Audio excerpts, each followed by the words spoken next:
What's up, everybody? My name is Reggie Vantrease, and you are listening to another episode of Oak Performance Radio. Let's go, baby.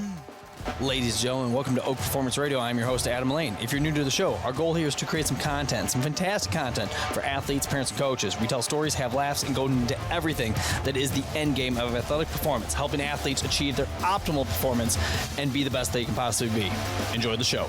Ladies and gentlemen, welcome back to another episode of Oak Performance Radio. I'm your host, Adam Lane. With me today from the beautiful Chicago suburbs, Mr. Reggie Vantrease of The Complete Athlete. Reggie, thank you for wearing your oak blue today. I appreciate that. What? I had to pay homage to this beautiful spot, and also to always great to be back. You blend in well, so two-time guest, Reggie. I mean, this is what's better than being on Oak Performance Radio once, being on Oak Performance Radio twice. I don't think there's anything better than that.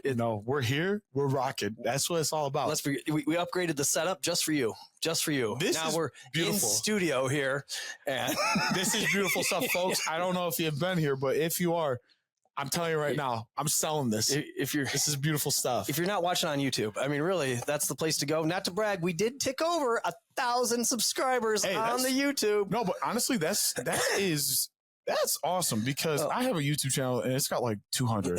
I also need to actually put stuff up on there. But that's awesome. Oddly competitive market over 13 years, and I don't know how many videos. But we're averaging a good 80 subscribers a year. Look at us. Look at us. You've made moves. Not to brag, man. No, that's awesome. Reggie, for the tens of people that listen to this show who might not know who you are and why you're such a big deal, tell these people who you are and why you're such a big deal. So I'm Reggie Vantrease, TCA Performance, the Complete Athlete, and I'm a strength and conditioning coach. And I do work in volleyball quite a bit. Obviously, I have other sports that I work with, but volleyball is my main one. I do a lot of the strength and conditioning coaching for First Alliance Volleyball Club, which is, direct competitor. And one of the top dogs in the nation. I don't want to say it, but I want to say it. The enemy. The enemy. Yes.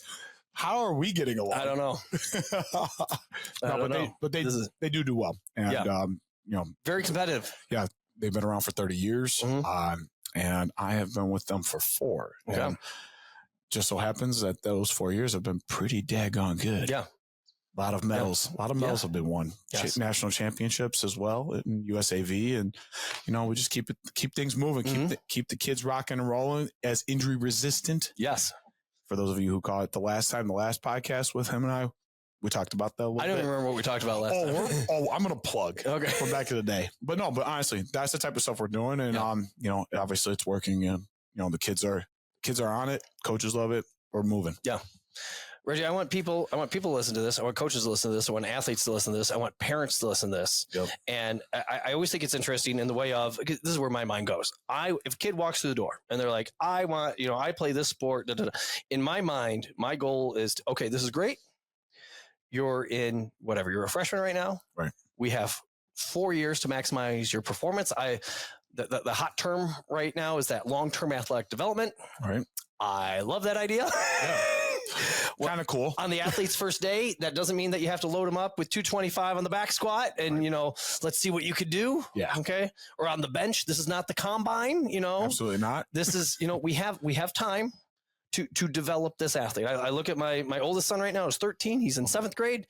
I don't know if he's going to do college sports stuff of whatever. Right. I kind of want him to become an electrician. That's kind of what I want him to be. An electrician. I want youngest to become a plumber, and I want them. You're so set. There's the business right there. You are so set, and they're going to make billions, and we don't have to worry about the whole college thing. And I don't know. Who knows what will happen? Right. But the idea, because I think parents are so overloaded. Coaches at the same time too, in the way of. We're trying to develop an athlete. We're trying to take them from where they are and develop them into somebody that is injury resistant, somebody, athletic, strong, explosive. They can cut, they can throw, they can do all the things. Right. And also at the same time, they're trying to get better at their sport or sports. Usually it's just singular, but often, they could play multiple sports. I want parents, coaches, and athletes to listen to this and be and kind of be reflective and be like, gosh, what am I doing well?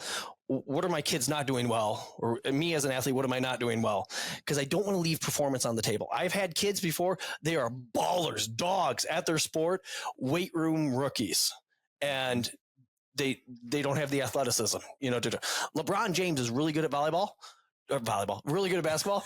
Turns out he's also really good, a hell of an athlete at the same time. Right. Okay. Like, hey, there's both. If LeBron had his basketball talent in my body, he would not be where he is right now. Right. He would be, yes. He wouldn't be one of the best players to ever play. Yes. Or his body with my basketball talent. Like, either way, he's out of luck, with there. Side note, did you see the end of the Bulls game last night? Oh, that was crazy. Holy cow. 9 points in like 20 seconds or something like that. It was nuts. It was crazy. The Bulls pull up, they go up by 1. Yeah. Listeners, you need to go watch it. What's the date today? I don't even know the date. March. It is the 28th. Okay. So go YouTube if you didn't see the end. It's good stuff. It's really good stuff.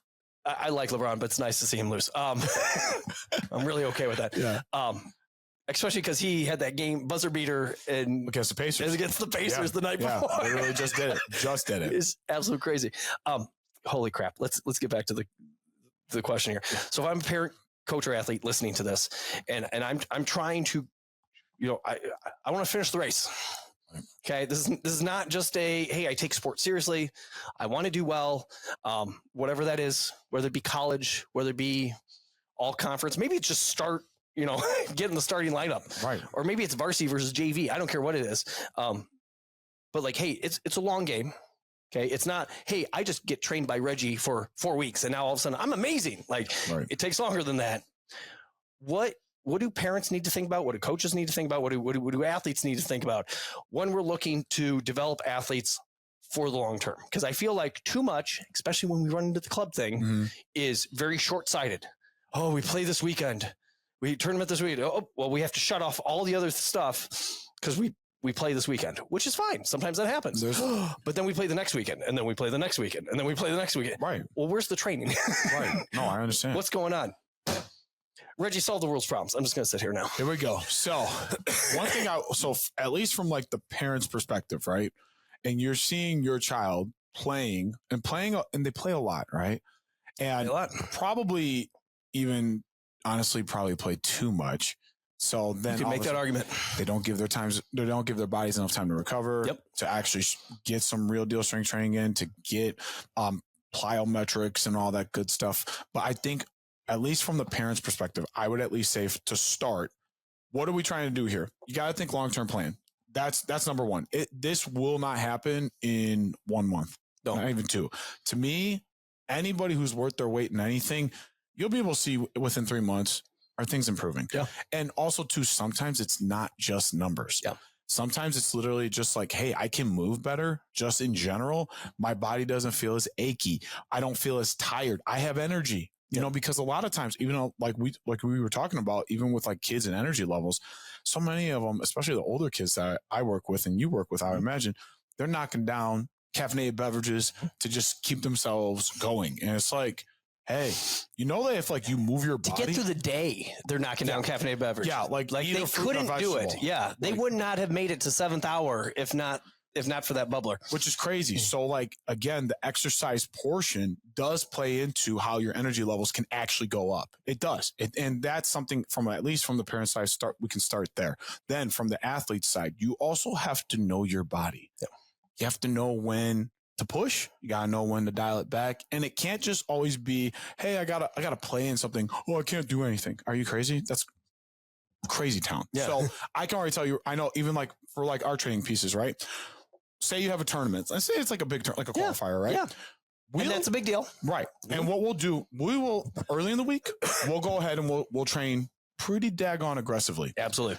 Then maybe Monday, Tuesday, we hit it hard. Tuesday, absolutely. And then Wednesday. So if it's like they're traveling and then on Saturday they're going to play Wednesday, I have no problem with, we're going to push it a little bit here. Thursday and Thursday, we'll dial it back. Yeah. And I have no problem with like even something I suppose, we did literally girls went to Indy. And then what we did on that day, the day before they played, we just practiced, not powerlifting, just weightlifting.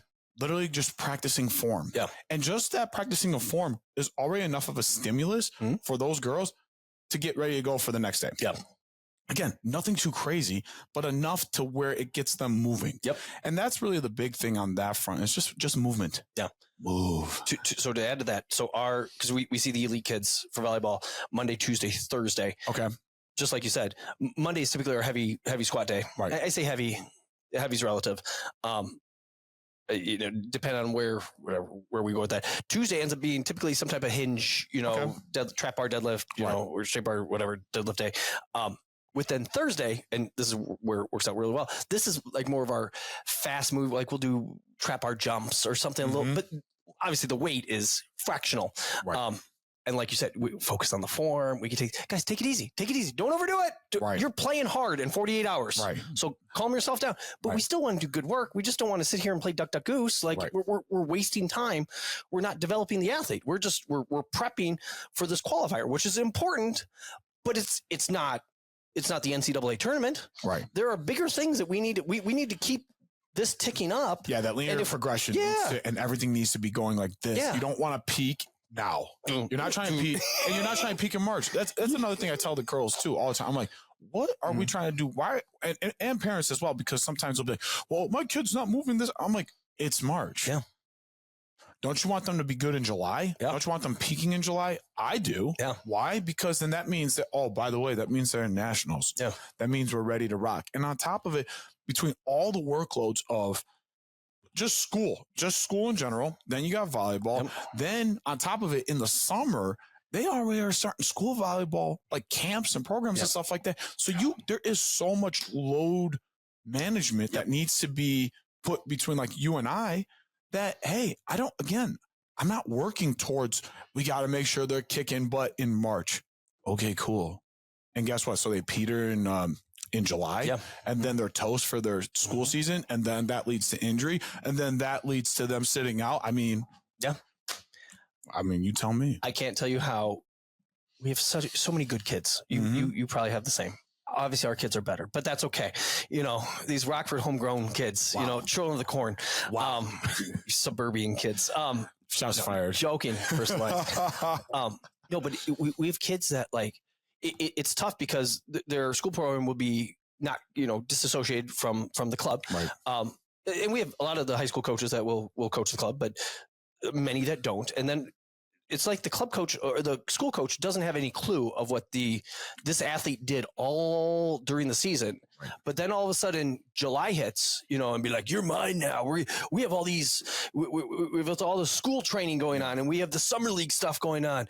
And the kid's like, I just played straight, volleyball for 7 months. Right.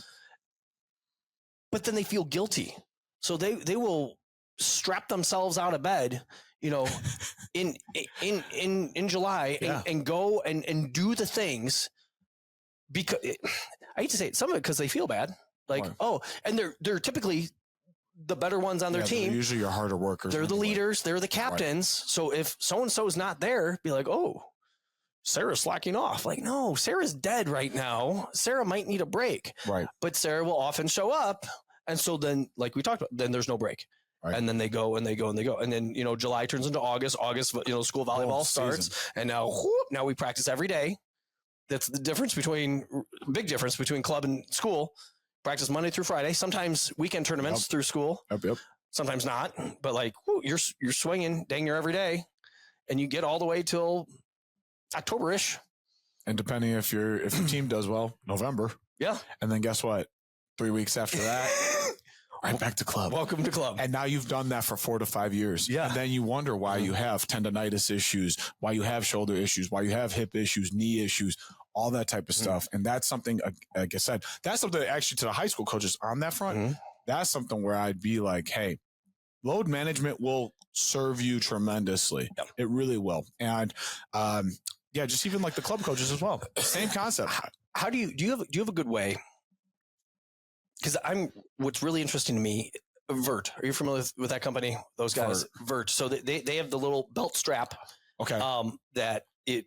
Oh, it measures like how many times they're getting off the ground. How many times you jump. It'll measure. I forgot what they call them. I'm going to say bad landings. That's not the term they use. Right. But like stiff landing or something. Yes, like if you like so like if you jump 100 times and 30 of them are bad, they'll tell you. And I think that's bad, by the way. If you have 30% of your landings being stiff landings, obviously that's going to build and that'd be a problem. I think they go for like 10 or under. Like, if you can get 10% or less, that you're doing pretty well. Right. And volleyball does put you in weird predicaments, where that's like, anyway, they very much have my attention. Like, I've had David Gill on the podcast. I think he's a genius. I just love how he thinks through this.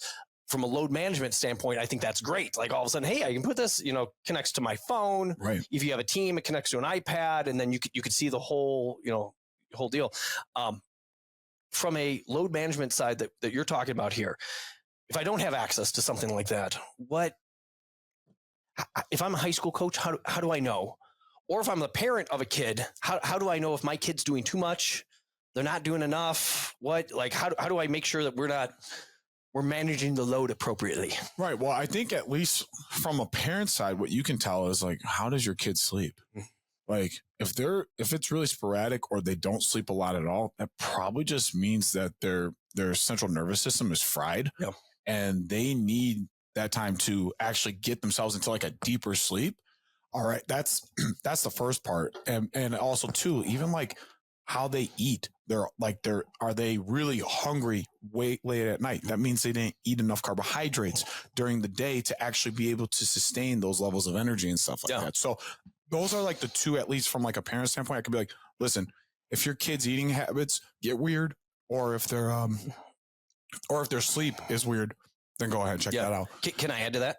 Go for it. I think if it goes weird on the other side too, because I've had kids that they train so hard, they're not hungry. I wish I had that problem. I don't. We never do. We will never will. Because when I overtrain, I get ravenous hungry. Yes. I've seen kids overtrain and them just shut down and be like, "Oh, I'm not hungry at all." What do you mean you're not hungry? You had 4 hours of practice today and you've eaten, a half a piece of pizza. Like, how are you even standing? Right. Or the other side too, where they hit the pillow and they are gone. Like, they are so exhausted. And then the alarm goes off, and one of those nights where you don't even feel like you slept. Like, you hit the pillow and you're like, oh, it's already been 7 hours. Exactly. Like, what happened? What happened here? Because I see that being that. I just had a conversation with one of our kids. Lily, I'm calling you out. So yes, just you need to rest, Lily. Please. Telling you right now. Do it. Sorry, keep going. No, but I was just saying, so that on that side, at least you can see that. Then from a coach's side, at least what I do is I'll actually talk to high school coaches. Shout out T, Fenwick High School. You already know. There we go. But what I'll do is I'll be like, one more subscriber right there. Yes, he's coming. And get the whole school. But the thing is, what I'll talk to him about is just like, I'll tell him how much we're going to be jumping in our sessions. I'll be like, now off of that, can somebody keep count of how much they're jumping per session? Yeah. And so what he'll do is he'll gather stuff up. We'll talk about it. We'll see how it looks for the week. The times when there's a lot more tournaments and stuff like that. Okay, well then I'll dial back my pieces. So then that way I know quality over quantity. Yeah, absolutely. And then go ahead and rock from there. But then if the days where say there's like a 3-day gap where they're not going to be doing that much. Okay, well then cool. I know that we can kick this part up quite a bit more, even though yes, it's still in season. So we're not going crazy with it. But they're going to get more jumps. Yeah. Because also at the same time, keep in mind, and you know this with volleyball, yes, you're jumping and you want powerful jumps, but you jump a lot. Yeah. There's a very big endurance aspect to it. And you have to do that a lot and you have to be good at it. So at least on our end, we're going to make sure that from a quality standpoint, you're jumping and they're good quality jumps. But then also too, there are going to be times we're going to have to jump a little bit more than maybe you want. Yeah. But also, again, how much do you do in a game? You probably, anybody who's on the net, I would bet good money that they're probably jumping at least 75 to 100 times for an actual match. Yeah. Now go ahead and multiply that by, say you got 3 matches in a day. Yep. Now go ahead and multiply that by 3 days. Okay. Yep. So now you've jumped, I don't even want to do the math on it, but close to like 700 times. Yeah. So yeah, you have to be able to do that, and you have to be able to sustain that for as long as you possibly can. So that's what I do with helping out from a coach's side and being able to, even like the club coaches. Yeah. I'll talk to them about like, hey, can we dial it back a little bit on this? Like, and a lot of the coaches will actually be pretty cool when I'm talking to them about that. Some of them will be like, I don't know, but that's fine. Yeah. That's neither here nor there. Yeah. But again, a lot of it is just a matter of just like making sure. I do think Now, speaking to load management, I do think that there are times where you got to push it. Yeah. You have to. And I do think maybe at times we get to a point, not maybe you and I per se, but just in general, where it's like, my kids, we can't do any of this. We can't do it. We got to shut it down. Da, da, da. I'm like, well, do you know what sport you're in? Yeah. Like, yeah. They have to be able to do this. And of course, there's a time and place for rest, but there is a time and place to push it. And I really do think oftentimes we're almost too cautious. Mm-hmm. And then guess what? Kids ain't ready. Yeah. They're not ready. They're not ready for May, June, July, or even like any other sport for the peak of their season, of their in-season work. And that I do think is very important. So yeah. Any coaches who are listening to this, just, it's about give or take. Yeah. That's really what it comes down to. Yeah. I think what I've learned through the guys at Vert, and I've never, obviously load management being a thing. I've never wrapped my head around, I've never thought about this hard, I guess to be honest with you. The idea of progressive overload with your jump volume, no different than you'd have progressive overload in your weight room and how many sets and reps and pounds, poundage that you're moving, over time. On the first day of strength conditioning, you're, again, just talk about it, like, we're not doing 225 for reps, and seeing what we can do. However, back in the football days, back in, early season, first day of practice, second day of practice, first week, hell week, yes. Whether this be, and I see a lot of this, we're going to beat the tar out of these kids, try to break them, and we're gonna we're gonna build them up, we're gonna you better come in shape, blah blah blah blah blah. And I think it's very easy for coaches, club and high school, to get after it too aggressively, too hot, too fast, too soon, right? And then try to bring it back down, once you hit that breaking point. Where what the Vert guys have been telling us, which again I never sat down to actually think about it. Right. Hey, reverse engineer this thing. If you're going to jump, let's make numbers easier. Because I don't think your numbers are, I Googled it. The number of number of jumps that an outside will make in just a set is roughly 20-ish. Okay. They said a middle was 25. Okay. And I think that's got to depend on like the age and stuff like that, and the volleys and whatever. But all of a sudden you play three of the good. So, I mean, if you take an outside, and they say they play 3 sets, right? That last set's only to 15. So say they do 20 jumps, and 10 jumps, and this might be on the low end, but these are easy numbers now. 50. Right. Well, they play 3 of those games, so that's 150. Right. Plus they have warm-up jumps. They're at 200 on the day. Right. 3 days of that, or even say 2 days of that, that's 600 jumps. That's a lot. That's a lot of jumps. But when you start early season, high school coaches, high school coaches, club coaches, we don't need 300 jumps on the first day. No, absolutely not. And that's something, and that is to that, because even when like our early programming and stuff like that, oftentimes the girls are maybe jumping 25 to 50 times. Yeah. That's it. Yeah. Like, we're just building it up. Granted, I already know they do a lot more jumping. But for what we're doing, we're working on quality of jump. Yes. Not working on, I don't care if you're doing a ton of them. Yeah.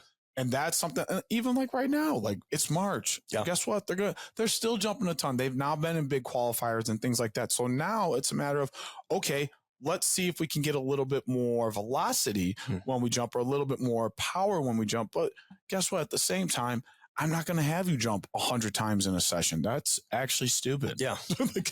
Well, and here's the part that I think gets overlooked a lot is the landing piece of that as well. Because like, hey, you're up in the air. You're like, if you're in practice, it's really hard to think about how you're going to land. Right. The ball's up, and you got to put, hand the ball and get it done. How my feet land, it just is what it is, and whatnot. We have more control of that in the weight room. Yes. Situation.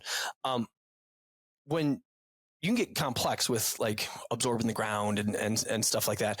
But if a kid is listening to this right now and they're like, Coach Reggie's going to tell me how to land. How do you, in a nutshell, Reg, make this easy for people? Sure. How do you tell kids how to land? So you jump up, literally watch my fingers. No, but don't worry, I'll also explain it. So as you're jumping up, you're loading either through your full foot or maybe a little bit more through the ball of your foot. Okay. As you're going up, cool. Toes are, you're not trying to dorsiflex, aka bring your toes towards your knees, like some of y'all try to do on the daggone jump mats. Cheating. I see it. But you're not trying to do that. You're trying to get up, and then as you come down, it's like a cat.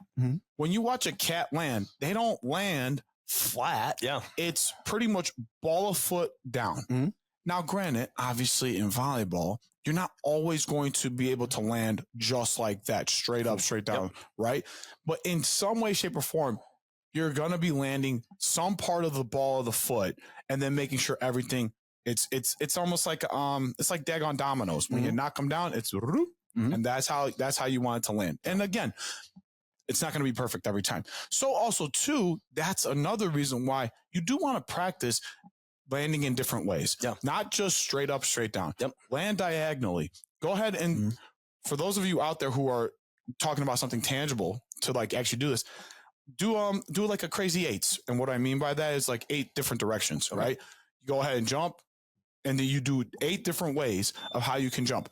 Then you go ahead and turn those into single footed. Yeah. Then you can go ahead. What are the 8 different ways? Just to clarify that. So it's going to be north, south, east, west. And then we go into our diagonals. There we go. That's probably the easiest way I can describe it. So those 4, north, south, east, west, and then northwest, northeast, southwest, southeast. Literally think of compass. Think of that. Think of a compass. That's how you'll jump. So then off of that, then go ahead and turn those into one-footed. Some of them can be small. Some of them can be bigger.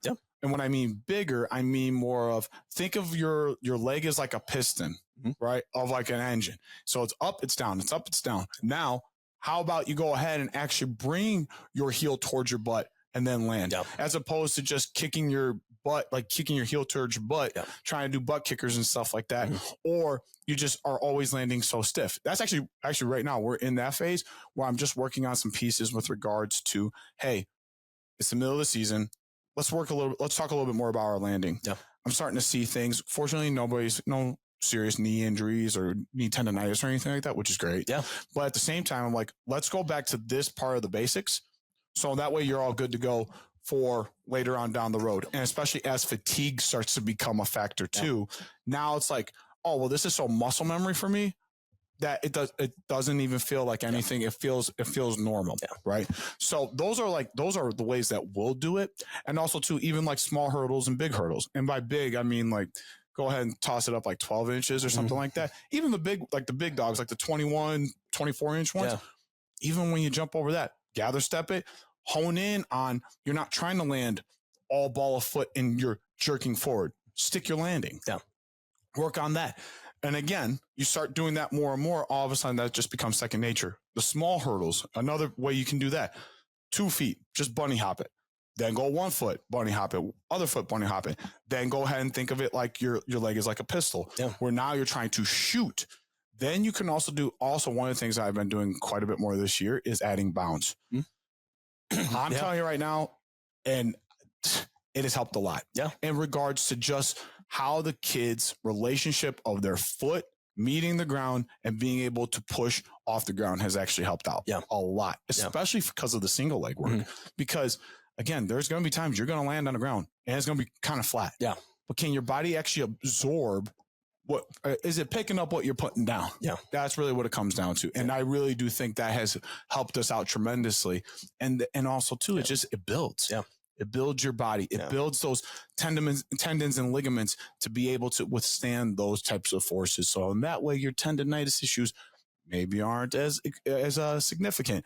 Maybe they're minimal, all that type of stuff. So those are pieces that kids can do literally today to help themselves out with regards to jumping. It doesn't have to be anything fancy. Get better on your landing, learn how to land like more ball foot to heel. Okay. And then also learn how to actually push through your full foot. So I'm going to try to piss off the whole internet in the next 5 minutes. Love it. Because that initial thing that you said in the way of, hey, this is how I'm going to land. Hey, I'm going to ball of foot to heel.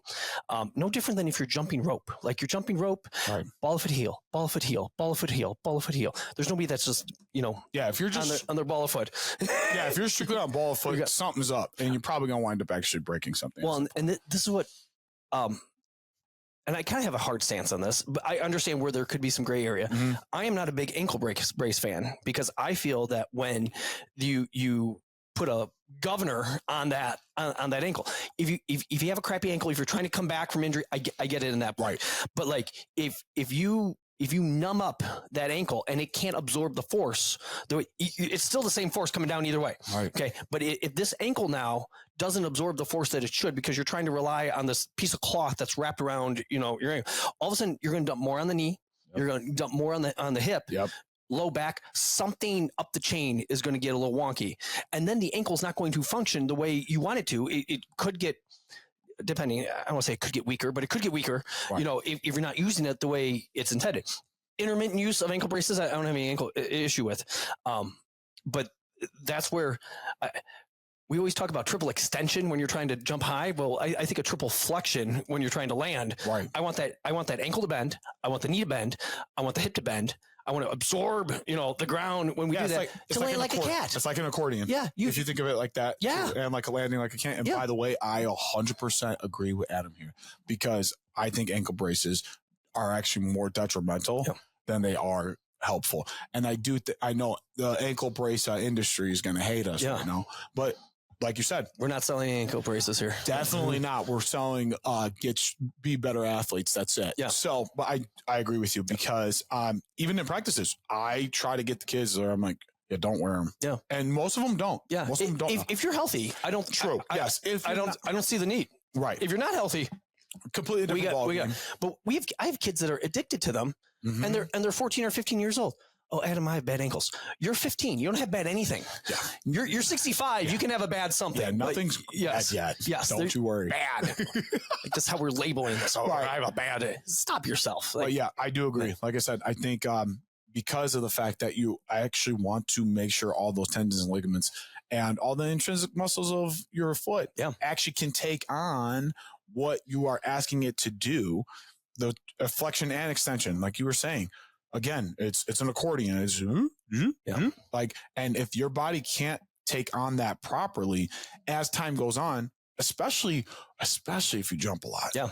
If your body can't take that on, guess what? At some point, it's got to move up the chain. Yeah. So if it's not your ankle or your foot, then it might be your shins, like shin splits, so, or like any of tibialis issues. Then, well, if it can't move there, then it's going to go ahead, and now you have your knees, our valuable knees. So something's got to give, and then if the knees aren't going to take it, okay, well then my hips are going to take it, or if it's not, then it's going to be my low back. Yep. And then again, something's moving up the chain every time. And it's just because of the fact that you want to just only train in ankle braces. I would say you're doing yourself a disservice. Yeah. Yeah. I could not agree more. The other thing you said that I thought was really interesting is that within our, what we'll call it the lab, if you will, like when you're on the court, it is really hard to think about, hey, I'm going to land like a cat. I'm going to land like an accordion. I'm going to, land with 2 feet. Now, if you can think about that, that's great. Right. I think about it when I do random athletic-y things, but I'm almost 46 and I have to do that. If not, my body hates me. Oh yeah. We played lightning as a family or knockout, whatever you want to call it, in the driveway last night, cause the weather was nice. And like Adam missed a few shots, let's be clear. But as I go up to get a rebound, and like I am cognizant of where my feet are, and I'm older and I think about it more, but like if I have a crap landing, like I'm going to feel it. Yeah, I feel it. Like I feel it right away. When you're 15, 16, 17, you probably don't feel it right away. But if you can, and this is where I think the importance of I'm tooting our horns right now, of what we do is so gosh darn important, because if we have to get you to do it naturally without thinking about it, just natural. Like, and I hate when you look at an athlete on the court or, track or field or whatever, and be like, oh, what a natural athlete. Yes, that exists. However, like they're able to do these things naturally without thinking about them. But there's one, they can always get better. But two, if you can within this lab think about, everything that you're saying with the north, south, east, west, with the hurdle hops, be cognizant of what you're doing when you're training with Reggie, or you're in your PE class, or you're just think about it. Use your common sense. If you just go through the motions and are not thinking about it, not cognizant, something's going to blow up on you. Like there's a purpose behind every drill that's done, within the sportsman performance realm, and if you don't execute it the way it's supposed to be executed, and you're not like cognizant, trying to put like brain to body, we're spinning wheels. But it's true though, because I do talk about this, is that there is a big difference between working out and training. There just is. I love that. So, and because working out usually turns into aimless walking around, you're looking at like, maybe I'll do this, maybe I'll do that. And look, let's be honest. You and I, there are times we're just working out. Yeah. We're just trying to move. Yeah. But also one of the things that I have benefited from and you have benefited from is now we're actually training. Yeah. And yes, maybe we have to modify pieces here or there or whatever, but there is an end goal and there is a way of how this is periodized or like the periodization of it all. Yep. And also how it's going to be linear and things are going to go up and pieces are going to get more intense, or we drop the volume, or we add more volume and make it less intense, whatever it may be. But again, it's not just like going to your group X classes. Okay. You actually, if you actually want to get results, you have to train. Working out is not going to help you out. And also, again, like you said, being cognizant of what you're actually doing. That's something we're really big is intention. Yeah. There's only two things that you can control: your effort and your attitude. Yeah. And also I'll make a third one, your intention. Yeah. What are you actually doing there? Yeah. So if you're there just to like, oh, this is fun. Yeah. Okay. Well, I guess it'll be fun. I mean, granted, I want you to have fun when you're working out and exercising and stuff like that. But if we're there to train because there is an end goal, which is to try to contend, aka or win the national championship, well, then we got to train, baby. Yeah. We can't just be like, that would be like me trying to just go ahead, look at this, throw a workout together every single time I'm training athletes. Yeah. First off, you're not going to get results. No. Second, I'm probably going to get fired. Yeah. And then third, people will move on. Yeah. So, and I'm not doing you any good. I'm not doing you any good by just randomly throwing stuff. Yeah. There has to be a reason. There is a method to the madness. Yeah. So there's a progression. Hey, absolutely. I was at A. Now I'm doing B. Now absolutely. I'm doing C. Working towards Z eventually. Right.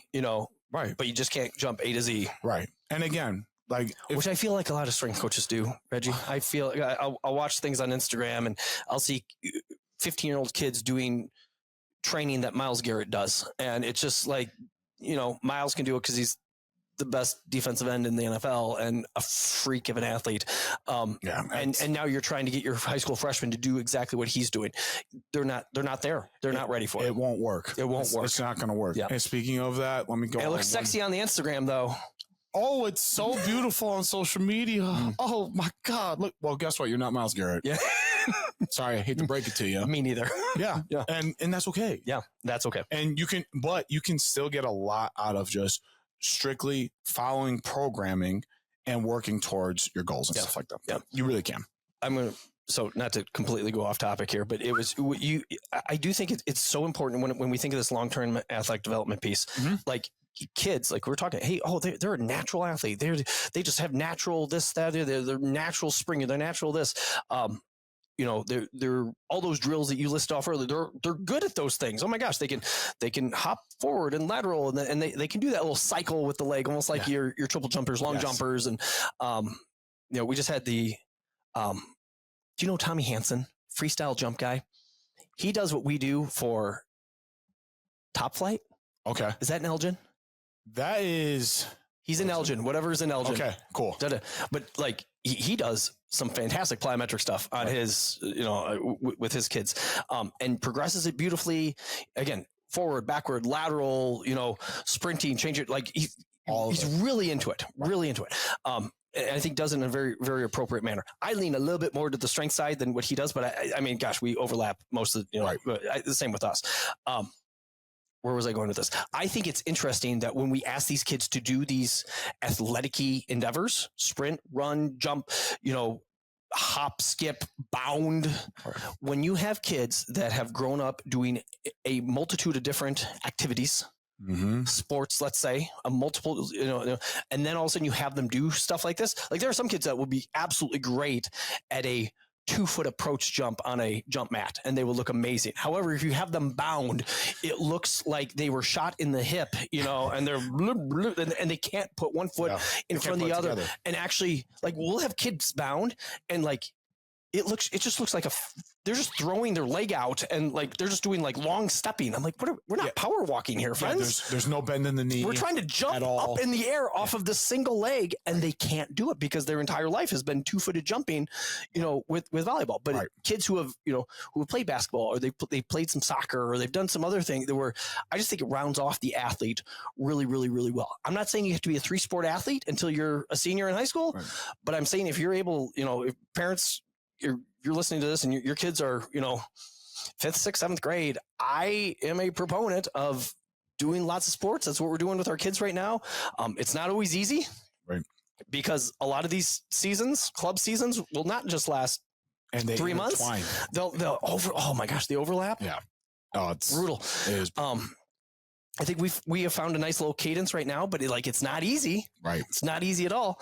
And at some point, if they want to focus on something, I have no issue with it at all. But like right now, like the idea of trying to round them off, like my kids went from, they did read to tackle football for the first time at the age of, or 7th grade.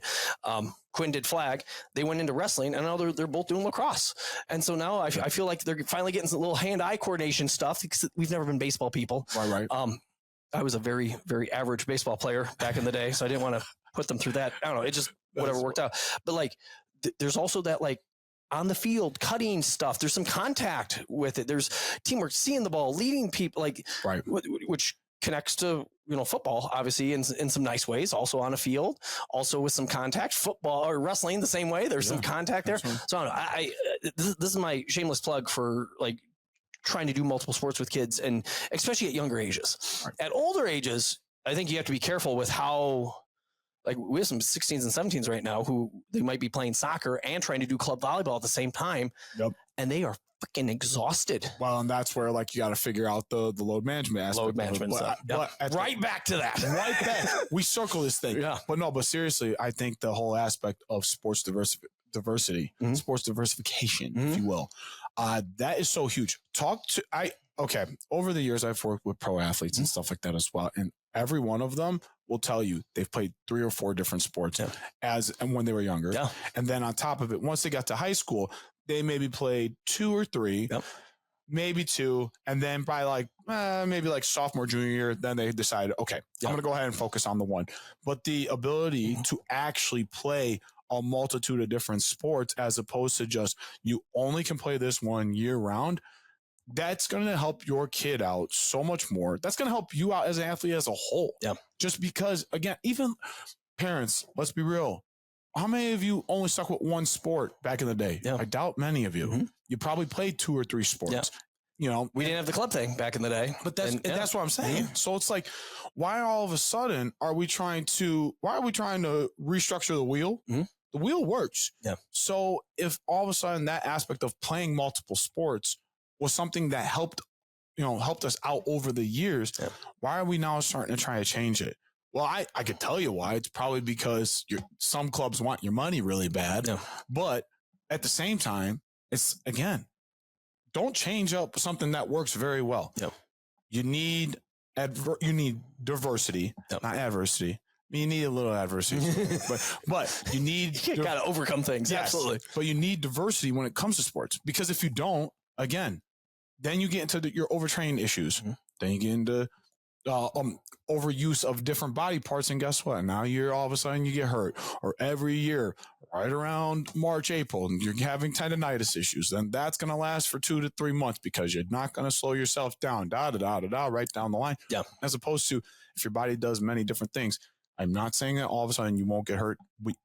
Sports can happen. Yeah, absolutely. But the thing is that at least you minimize your opportunity to get hurt in the same way over and over and over again. Yeah, I think it's interesting that if you look at sports, I don't care what sport you want to grab, but you look at a sport and you look at the position within that sport, and you look at the injuries that are common to that position in that sport. Mm-hmm. A lot of times they completely overlap. I mean, how many offensive linemen do you see come up to the line and they all have those big old knee braces, some of them they've already torn ACLs. Right. A lot of it's prevention, which I get too.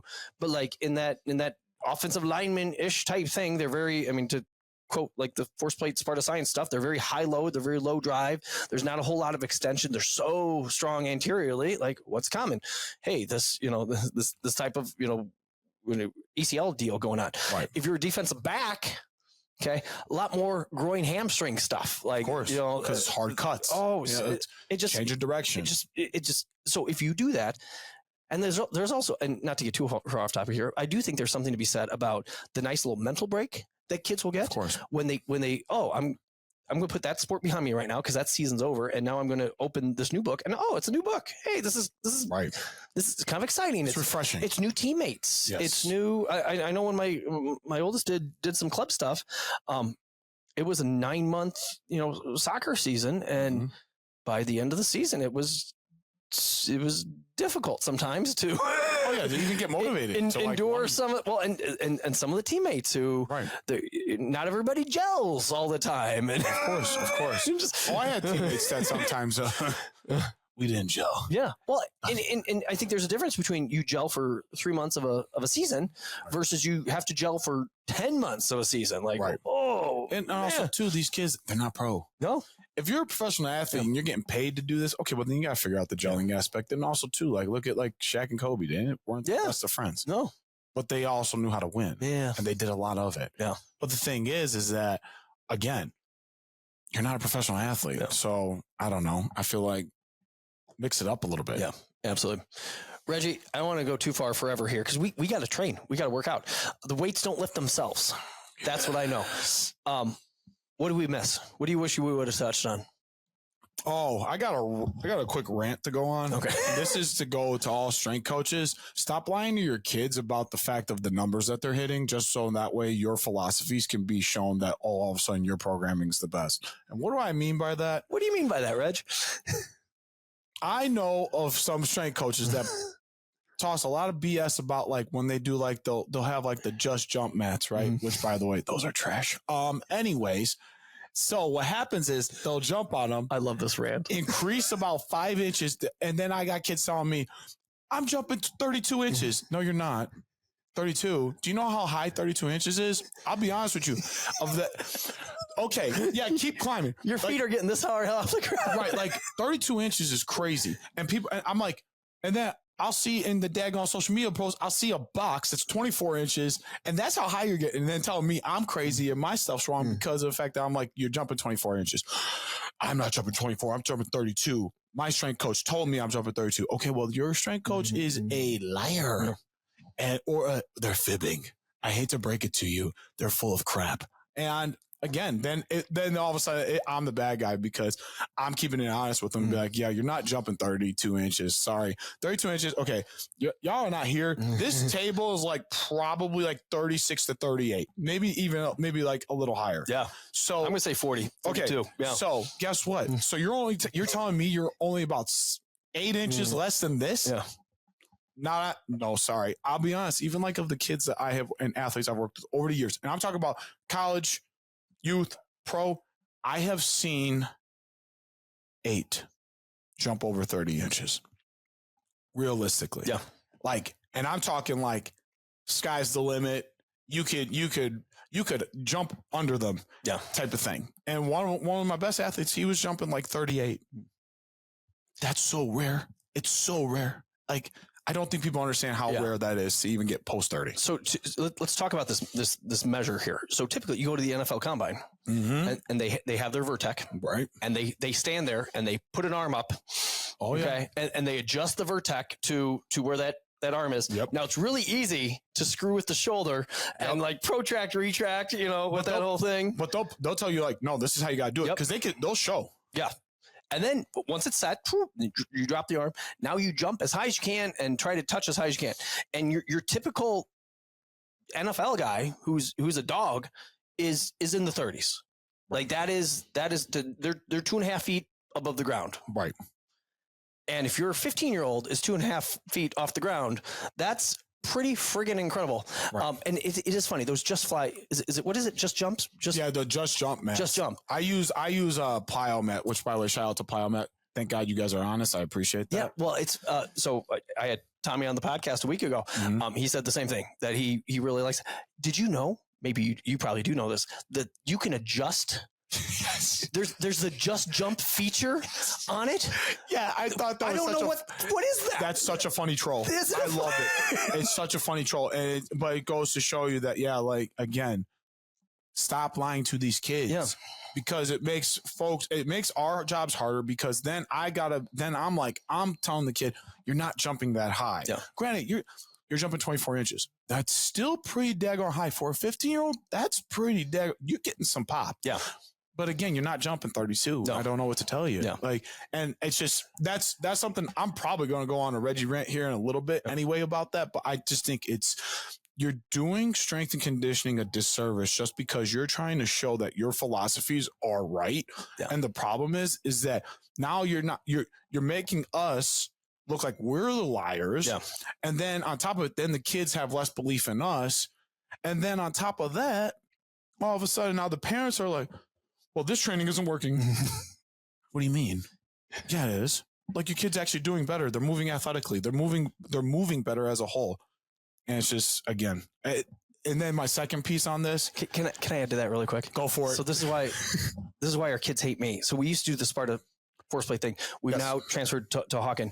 Hawken has found, and this totally makes sense to me, that you get better counter movement jump data when you put your hands on your hips. So now we're just looking at lower body power. You're not looking at, because if you play a lot of volleyball and so you know how to sequence. Yes. And I'm a baseball catcher, and I've never jumped in, years of playing baseball ever. You're going to have an advantage, because if we're trying to, align, data set to data set here, Right. by putting our hands on our hips and jumping with no arms. So now all of a sudden our kids are on these force plates that are as honest as you can possibly be. And it'll humble you as honestly as it needs. Yes. And without arms. Now all of a sudden they jump 14 and they're so sad. I'm like, hey, kiddo, that's actually not a bad jump. Like, we're doing some things. You add the arms, you add an approach to that, and that number will climb. You add the 8 to 10 inches that just jump gives you. Like, yeah, you're right there. You're right there. But again, I think people get I could not agree with you more, because it's so easy to put that number on your Instagram page and, hey, look how great they are. Like, because I will, and kind of to a fault, I like our training. Very proud of the stuff that we've done. However, if we scan you and we put you through training and we scan you again, if there's not improvement, something is wrong in this system here. Right. It could be the kid. Maybe they're not sleeping. Maybe they're not eating. Maybe they're too stressed out. Maybe their boyfriend broke up with them. I don't know, whatever stress is going on in their world. And those things happen. Okay, those things happen. But if it's my program, I will look at my program and be like, okay, what do we need to change? Right. What is not working for this kid? Because if all those other boxes are checked, like they're sleeping, they're eating, their stress levels are under control, like it could be me. Right. And if it is me, I'm going to make those adjustments. And I can't tell you how many times we've made adjustments into programs because I've looked in the mirror and be like, you know what? I thought this was good, but maybe this is not as good as what I thought it was. Well, and also too, even like this year with the kids that I'm working with, like I changed a bit of the program. Yeah. I did. Because I looked at last year's and I was like, it was good. Yeah. But I was like, but also too, I feel like if you're in this business, you want to make it to where it just keeps getting better. Yeah. Because and for me, again, the kids will change too. Absolutely. So you got to adjust. And I saw some things where I'm just like, you know what? Some of the one-legged stuff and the ability to push, I said, I don't like what I was seeing towards the end of the last year. So guess what? We started adding some bounce stuff and they're already doing a lot better off of that. Yeah. And it's just like that type of thought process and that type of mindset is, I feel like, what also sets us apart in the sense of like, you and I have no problem humbling ourselves to go ahead and to better advocate for the kids or the athletes that we work with, and also to make sure that they're getting the best quality that they are paying for. At the end of the day, this is customer service. It's a results business. So I want to give you good results. That's the one gripe I have. And also too, my second one, last one, this will be it. Strength coaches. Sometimes your kids come to me because you've never taught them how to move laterally, how to jump, how to do any of that type of stuff. And that's fine. But then to me, you are just a trainer. Okay. And I hate to break it to you, because if you're just good in the weight room, okay, cool. But then your kids can't move laterally and they are an athlete that needs to move laterally. Yeah. That's a problem. Because keep in mind, strength and conditioning is not just strength. Yeah. It's your ability to move. It's literally the science of movement. Yeah. Kinesiology. So that's why sometimes that's another big one I see nowadays, is that so many, too many will get so focused in on numbers only, but yet your kids move like garbage. Yeah. And then I have to try to train them to actually move again. Yeah. And then and then we're behind. Yeah. Because these basic pieces that you should have down, you don't. Yeah. And that's another way for parents, how you can tell if you got a good strength coach or not. If your kids don't move well, and they can, okay, cool, they can jump. Yeah. But they have no lateral capabilities. And a lot of that can just be the eye test. You can watch your kid be like, ooh, that looks weird. Right. and granted, and some kids are just not as athletic as others. That's fine. Yeah. That happens. You can develop but them. you can still create them you still have it to where they can still move better. Everybody can be a better mover. If your kid is with somebody for like a few months and they're not moving better just in general, well, there you go. That's a telltale sign that you're like, what are we doing here? That type of thing. I'm amazed how, and this will be our last rant. Perfect. Reggie, we're crushing it here. Like we've had kids that have like trained CrossFit before, and then they come to us and they can be very good. Like no hit on CrossFit, deep squats. Oh yeah. They can pull a straight bar deadlift. You ask them to do anything laterally, they trip over their own feet, and there is nothing rotational in their world, which is because I see that frontal plane and that transverse plane being so undertrained. Right. And listeners, when I say that, hey, your ability in which to move straight left, straight right, laterally, and any type of rotation stuff, which there's rotation in every sport all the time, not just baseball, softball, and golf. Even you sprint, guess what? You're absolutely. Rotating. You jump, guess what? There is rotation. It just has to be. Yes. Okay, especially sprinting. Like, that left hip comes forward as the left leg comes forward. Right. The right shoulder, comes a little bit forward. There's that type of, trunk. Yeah, it's so much of it. It's not just this, hey, I do whatever CrossFit right here, or I do my high school strength conditioning, and I squat. I hit my squat. I hit my deadlift, and I bench. Yeah, which now you are a power lifter. There we go. Exactly. And there's nothing inherently wrong with that. There's more to sports performance training, to your point, than just the big three. Right. Which is like, again, it is cool. They're going to do some good things. And it's good things to be able to do that. But at the same time, you got to be able to move still. Absolutely. And if you can't move, cool, you can move weight, but you can't move on the field or on the court or wherever. It won't matter anyway. Yeah. 100%. Reggie, people want to find more about TCA. Oh my gosh. TAC.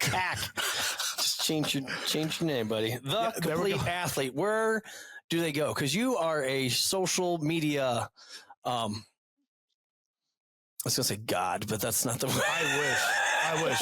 Guys, if I was, I'll tell you what, we're going to be really making moves here. Dude, I love how, seriously though, people need to follow you with stuff, because I find your content so real, where there's so much fakeness out there. So I love following you, because I just, first of all, it's all like your life happenings and things like that too. Right. Yeah. But like you're training real athletes and real things. You got, you'll video kids doing some type of box jump stuff, then they'll look back at you and like stick their tongue out at you, and just goofy ass things. And it's fun. It's fun. And that's the cool part too. Is like, again, do we get results? Yes. Again, it does come down to, you got to be able to get that. Yeah. But at the same time, I like having fun. Yeah, absolutely. And we're going to have some fun. So where to follow me, everything, bing bong, TCA Performance, the Complete Athlete. I mean, you can find me on Instagram. I do have TikTok. Do I put stuff on there? I am more now. Also YouTube. We haven't dipped much into TikTok. Yeah. So actually I do really oddly well on it. Yeah. You're entertaining. But